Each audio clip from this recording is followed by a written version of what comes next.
स्वागत है आपका ट्रेनिंग टाइटंस के एक और वीडियो में। तो आज हम बात करने वाले सीडीएसएल के स्टॉक को लेकर और देखेंगे जो इस स्टॉक में आपको इतनी तेजी से गिरावट देखने के लिए आ रही है वो क्यों देखने के लिए आ रही है और कहां से ये स्टॉक आपको वापस से रिवर्सल यहाँ पे शो कर सकता है और कहां पे आपको इसमें फ्रेश बाइंग की अपॉर्चुनिटी देखने के लिए मिल सकती है और कहां पे आप इसमें बाइंग कर सकते हैं। तो चलिए बढ़ते हैं वीडियो की तरफ बढ़ने से पहले अगर आपने अभी तक चैनल को सब्सक्राइब नहीं किया है तो जल्द से जल्द ट्रेनिंग टाइटंस के चैनल को सब्सक्राइब कर लो और वहाँ बेल आइकन को भी जरूर दबा देना। और अगर आपको भी किसी स्टॉक की एनालिसिस चाहिए तो आप कमेंट सेक्शन में कमेंट करके बता सकते हो, मैं उसमें जल्दी एनालिसिस का वीडियो अपलोड कर दूंगा। तो चलिए बढ़ते हैं वीडियो की तरफ। तो यहाँ पे जैसा कि आपको शो हो रहा होगा कि स्टॉक फ्राइडे के दिन ट्रेड करता हुआ नजर आया था 1153 की प्राइस के आसपास में और स्टॉक ने -1.96% की गिरावट दिखाई दी, यानी करीबन 2% की गिरावट हम लोग को यहाँ पे फ्राइडे के दिन देखने के लिए मिली थी। सबसे चौंकाने वाली बात ये है कि ये अपने 52 वीक हाई से करीबन 42.10% डाउन, यानी 42% अपना स्टॉक यहाँ पे डाउन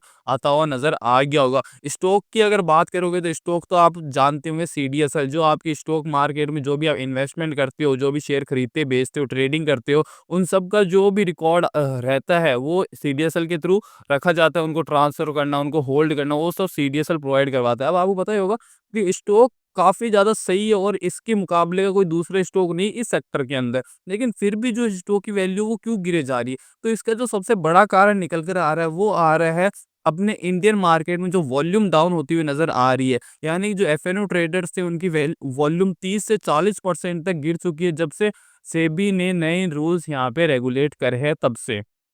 अब ये तो बात होगी कि आखिरकार ये सीडीएसएल का शेयर गिरा क्यों? तो अगर हम यहाँ पे अगर अब इसका मार्केट कैप देखते हैं तो यहाँ पे आपको शो हो रहा होगा कि इसका मार्केट कैप है 24,096 करोड़ के आसपास का। उसी तरह 52 वीक हाई इस स्टॉक का 1990 का और 52 वीक लो है 811 का। लगभग आपको ये स्टॉक 811 के करीबन मिल रहा है, लेकिन अभी स्टॉक रेट का 1153 और 811 का इसका 52 वीक लो है। स्टॉक की पी की बात करें तो 43.40 निकल कर आ रही है और स्टॉक की आरओई यानी कि रिटर्न ऑन इक्विटी की बात करें तो वो है 31.3% की। फेस वैल्यू है स्टॉक की ₹10 की। अब ये तो हो गई इसकी फंडामेंटल एनालिसिस और हमने देखा कि ये स्टॉक आपको क्यों गिरता हुआ नजर आ रहा है। ये गिरा इसी वजह से कि अपने पूरे जो स्टॉक मार्केट में है वो आपको वॉल्यूम में यहाँ पे अच्छी खासी गिरावट देखने के लिए मिली है, जिसकी वजह से जो सीडीएसएल है उसका भी जो रेवेन्यू वो कम होता हुआ यहाँ पे नजर आया है। तो इसी के साथ अगर हम इसके रेवेन्यू पर भी नज़र डालें तो यहाँ पे जैसे ही मैं क्वार्टर्स का सेक्शन खोले तो यहाँ पे आपको शो हो रहा होगा, यहाँ पर जो ऑपरेटिंग प्रॉफिट है वो आपको नज़र आ रहा होगा कि 2021 के अंदर 103, फिर 90, फिर 75, फिर 91, फिर 85, फिर 68, 80, 128, 130, 148, 154 जून 2024 में गया था और फिर सितंबर 2024 में इन्होंने रिकॉर्ड किया था 200 करोड़ का। यानी काफ़ी अच्छा खासा इन्होंने ऊपर का ऑपरेटिंग प्रॉफिट यहाँ पे जनरेट करके दिया। लेकिन अगर बात करेंगे अपन दिसंबर की तो वहाँ पर यहाँ पे गड़बड़ देखने के लिए आ रही है, जो है 161 करोड़। ये सीधी सी बात है कि जहाँ पे वॉल्यूम डाउन हो रही है तो इनका जो बिजनेस है वहाँ पर भी जो ऑपरेटिंग प्रॉफिट है वहाँ पे कम निकल कर आ रहा है। और यही नहीं, इसी के साथ अगर यहाँ पे आप देखोगे कि जो यहाँ पे प्रॉफिट बिफोर टैक्स है वो 111 करोड़, यहाँ पे अगर यहाँ पे चल के देखते हैं तो आपको यहाँ पे ठीक देखने के लिए मिल रहा है। और यहाँ पे सितंबर की बात करें 2025 का है, लेकिन अगर दिसंबर 2024 की बात करोगे तो यहाँ पे आपको शो हो रहा होगा 168, यानी कि यहाँ से सीधी सी आपको गिरावट देखने के लिए प्रॉफिट बिफोर टैक्स में मिली है। उसी तरह नेट प्रॉफिट की बात करें तो ऑब्वियस सी बात, अगर ये सब चीजें गिरी तो नेट प्रॉफिट में भी आपको डिक्लाइन मिला है।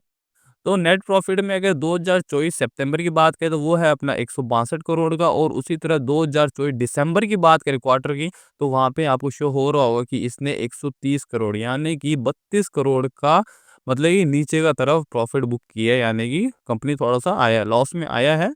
यानी कि 134 तो इसका जून 2024 के अंदर था, लेकिन दिसंबर के अंदर इसने जो जून का था उसको उसके नीचे का भी प्रॉफिट यहाँ पे अपन को दिखा है, जिसकी वजह से आपको स्टॉक में डाउनफॉल देखने के लिए मिला।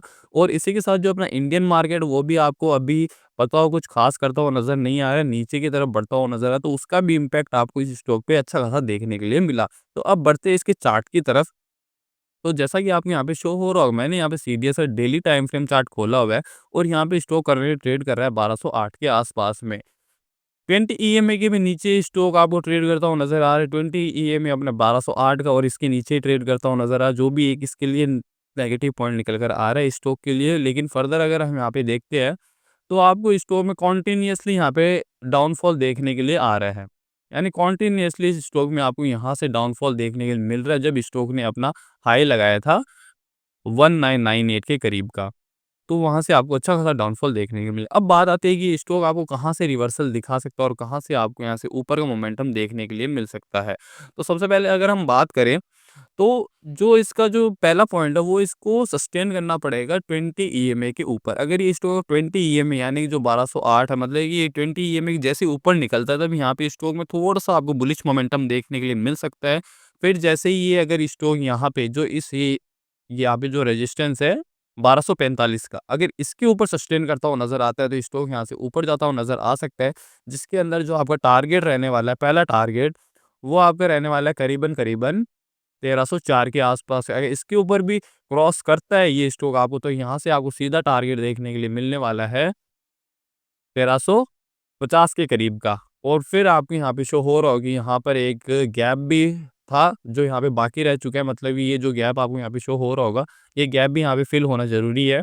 तो ये गैप भी फिल करने के लिए जा सकता है, लेकिन वहाँ से वापस से रिजेक्शन लेता हुआ नज़र आ सकता है। तो यहाँ पे भी ये आ सकता है स्टॉक, जहाँ पे 1480 का लेवल यहाँ पे निकल कर आ रहा है इस स्टॉक के लिए। और अगर स्टॉक के डाउन साइड की बात करते हैं हम अगर, तो स्टॉक आपको करंटली डाउन में मिल रहा होगा, लेकिन स्टॉक ने यहाँ से, मतलब कि इसने एक सपोर्ट लिया है, जो है अपना लगभग-लगभग यहाँ पे 1080 का इसने सपोर्ट लिया, और वहाँ से वापस से ये थोड़ा बहुत रिवर्सल दिखाता हुआ नज़र आ रहा है। और हो सकता है यहाँ से ऊपर के भी लेवल्स आपको देखने को मिल जाए। लेकिन अगर स्टॉक वापस से 1080 के नीचे आपको ट्रेड करता हुआ नज़र आता है, तो यहाँ से एक वापस से नेगेटिव पॉइंट होता है स्टॉक के लिए, जहाँ पर आपको यहाँ पे लेवल देखने के लिए मिल सकता है नीचे का 964 का। अगर इसको भी तोड़ता है, तो यहाँ से आपको लेवल सीधा-सा मिलने वाला है 833 का, जो इसका 52 वीक लो है। तो कैसा लगा आपको आज का वीडियो? कमेंट सेक्शन में कमेंट करके ज़रूर बताओ, और ऐसी और वीडियोज़ के लिए आप मेरे चैनल सब्सक्राइब ज़रूर करें और वहाँ बेल आइकन को भी ज़रूर दबा दें।